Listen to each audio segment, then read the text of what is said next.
So at the end of episode 8, we were going to do a run through of the Field of Dreams, the area up at Redhill Marina where people do their DIY projects. But that video was just too long, so we decided to split it and make it into this one. Hope you enjoy it.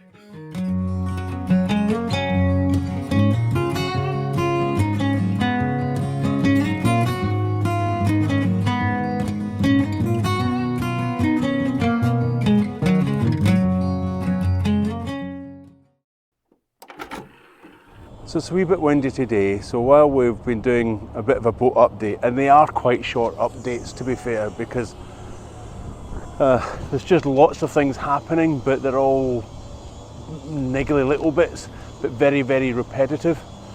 So I thought what I'd do is, as I'm up at the boat yard, I think I'll have a little wander around, see all the other boats, things that people are doing, other DIYers, other boat fitters up here.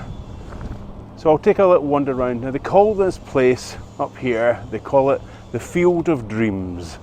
And people buy boats, they fit them out, or they buy boats and they just leave them for a long time because they haven't got the time to do anything.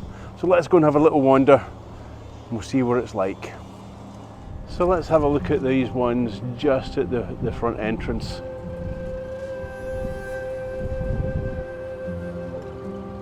And this beautiful, massive Dutch barge. Yeah, kind of seagoing boats, these ones, initially for carrying goods across the English Channel. There's the cooling towers from the power station.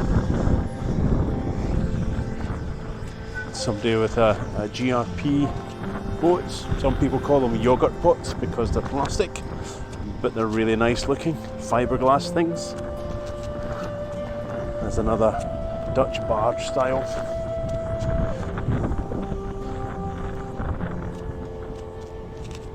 Lots and lots and lots of boats up here in various states of fit out. And I ain't walking that far because it's filthy and I don't have big shoes on. Let's try down this way.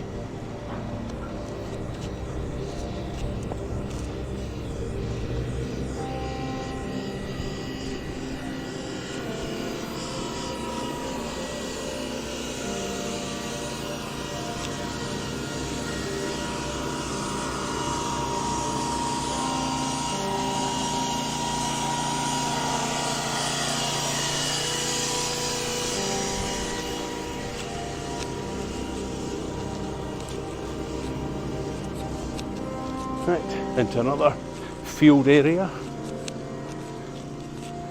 Wow, I've just spotted something quite cool. So there's lots of people working on the boats here, and some, sadly, not. Looks like it's been here for a little while.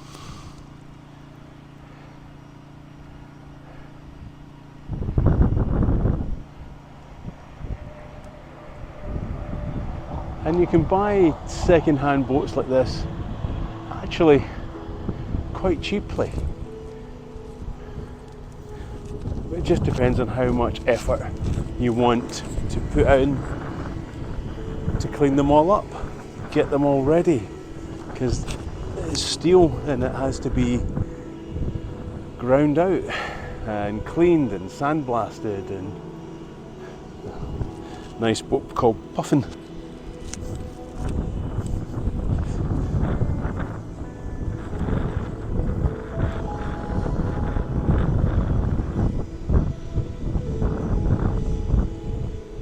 Quite a nice boat.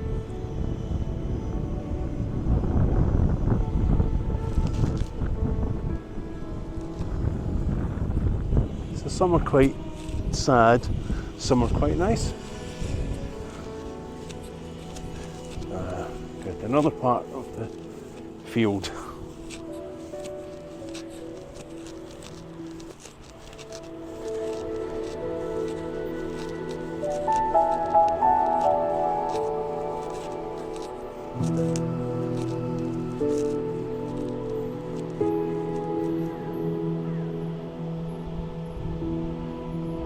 Everywhere you look, there are boats. And the power station. Redhill Marina is quite a popular place for this. You've got the 3 boatyards on site, so the fabricators, Soar Valley steel boats making ours. Next door you've got TriStar boats, who are boat makers, really. They take the shells and fit them out. And Ovation boats, we quite like Ovation boat stuff. We were quite tempted by an Ovation boat. But again, it was timing. They didn't have the slots in the timeline that we wanted.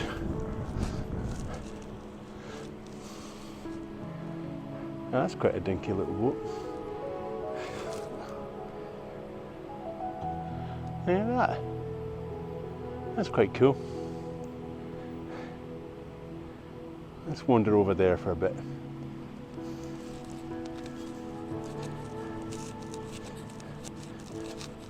In between the massive tyre tracks. Yeah, trying not to walk in that, really.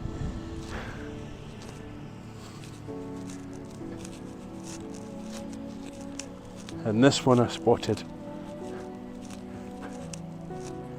It's like a life raft or something.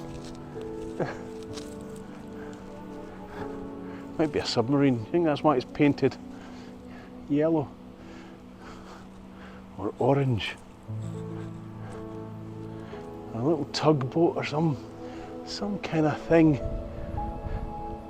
Maybe it's a tug. Weird. Very weird. This little dinky thing, I'm fab for a little weekend. And the one next to it is looking a little sadder, really.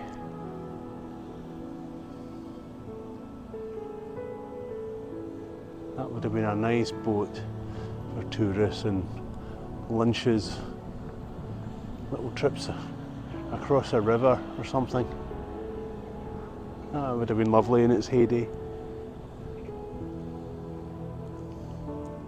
So this is not where we are having our boat for the fit out. I think I've said before in videos that it's a 2.5 hour drive, 2 hour drive, 2.5 hours depending on traffic. So it's an awful long way to come every day to do a fit out. So we're going to move the boat on the back of a truck, the 100 miles to nearer our house. And here we have a pile of, well, kind of sad looking yogurt pots. I don't know whether they've been rescued or maybe they've, you know, that one looked like it's had a fire and it's been brought up, either dumped or difficult to know. Don't know what the backstories are for these boats.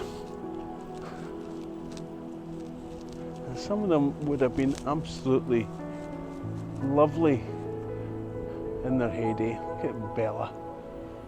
Isn't that a really nice thing?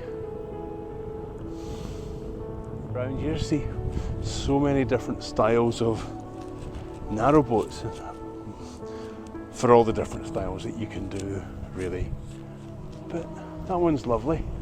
It's got quite a high part at the bow, the well deck area, but you could easily put bikes and things under there if that's what you wanted to, and then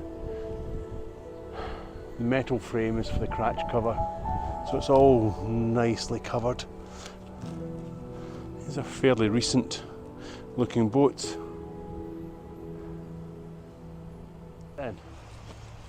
Right then, we're just kind of walking round to the other side. See what we've got. There's a lot more activity around this side. Now these ones are wide beams. So ours is a narrow beam, narrow boat. These are wide, 12 foot wide these things are. But you can only go on certain canals and rivers. You're kind of limited. Down the Grand Union, a lot of people buy them for houseboats in London and the other big cities. But it's absolutely huge. 12 foot wide, good for a big family, good houseboat, but limited to southern England, canals and rivers. Some more boats around the bank there. They're just everywhere here. Loads and loads and loads of boats. And also here, notice they've got containers. So the containers are like workshops. So you can rent a container, put your saw in it, put your wood in it, put your tools in it, and gives you somewhere off boat to work, because sometimes working on the boat is very narrow space.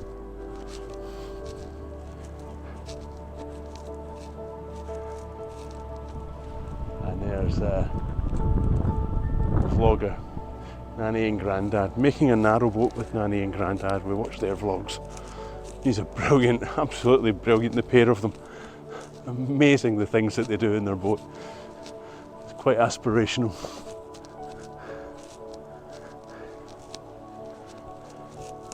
More boats up here. More muddy tracks. Hang on. Just.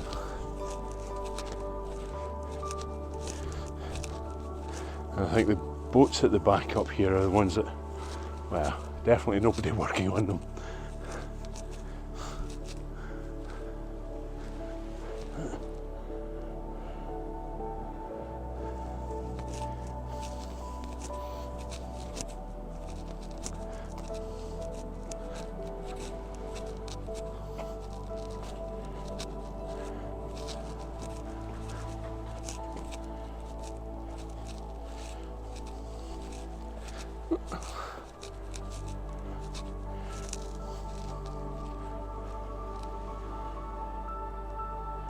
Yeah, I think you get the idea of this place.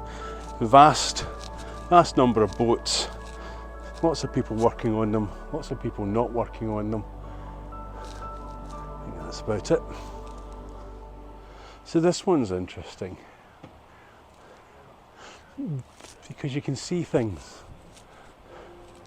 apart from the work that's going on, but you can clearly see the water line. So this is the water line of the boat. You can tell that because it's been in. The steel's a bit pitted, it's absolutely fine. But the boats don't sit deep in the water at all. So they call it, ours has got a 2 foot draft. So basically the canals are pretty shallow. They're about waist height for the average, 3-4 foot. The average depth of a canal. But here you can see that the water line, the water is forced underneath this area called the swim, over the rudder, over the propeller.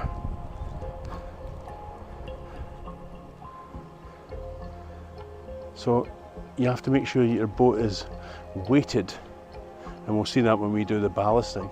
You weight the boat into the water to make sure that it is below the water line, and you get the rudder and the propeller deep enough to be effective. Another slightly interesting one, this one's had a survey done. So they've been measuring the steel. So the steel corrodes over time. It's been in the water. This is what all this black stuff is. It's called blacking. And the blacking is there to protect the steel in the water. And every 2 or 3 years you have to take your boat out and re-black it. It's a bitumen based paint, or if you're like us, you're doing a two-part paint, which is an epoxy paint, which lasts about 10 years. You can see this one, you can see the water line, you can see the anodes. So these are anodes. Now they're sacrificial bits of metal, so that if there's any kind of electricity in the water, and there will be, there's always electricities in the water, but the corrosion attacks the anodes first before it attacks the rest of the boat. That's what the blacking's there to protect, and the anodes are not painted, they're not covered, they're sacrificial. What have they got in this boatyard? That's the Field of Dreams. I love that name, the Field of Dreams. People buy boats, they dream about having a boat. Hang on, wait a minute, that sounds kind of familiar. What else has got up here? We've seen some of this before in some of the other videos that we did. So they've got a wee cafe. There's really nice sausage baps. Flapjacks they make themselves, which are just lovely. Nice coffee.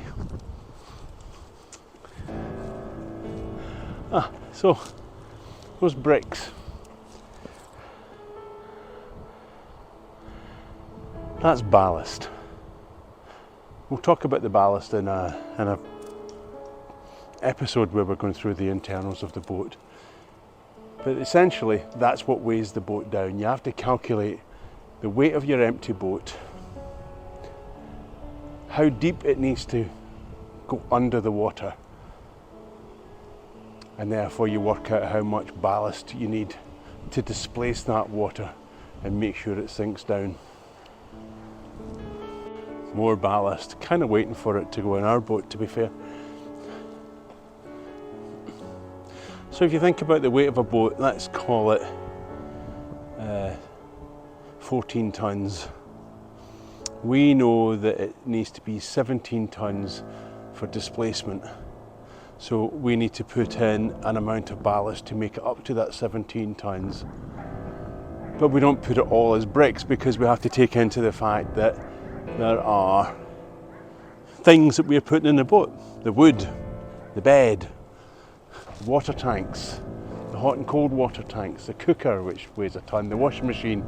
So you have to kind of work it all out and then decide how much bricks you need to put in. We're probably going to put in about 4 tons and see how we go with that. And this is the area of Marina where they do the blacking.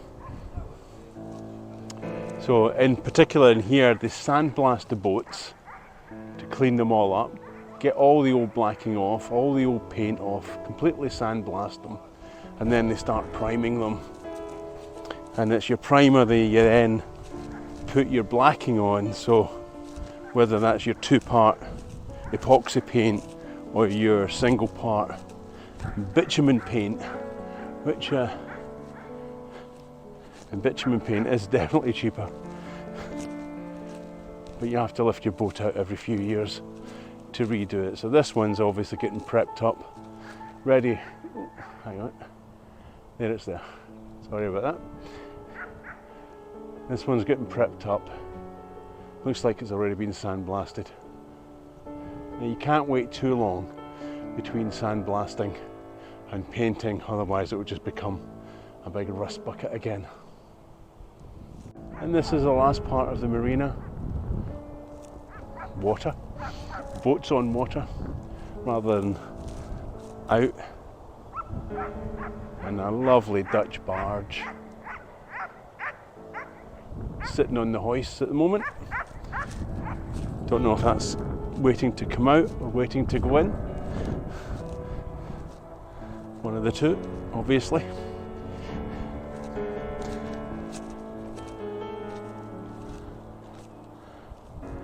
Soon ours will be in the water.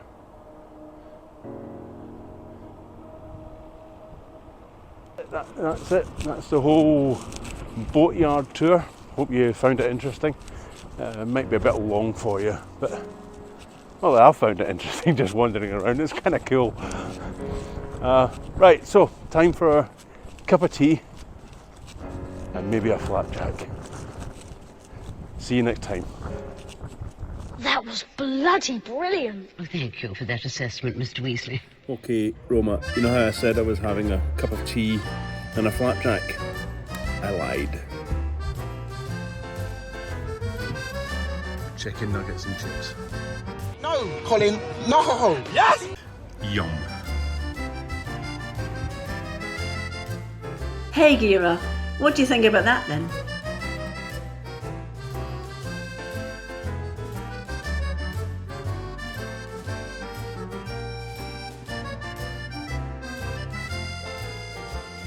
So not interested. Where's the food?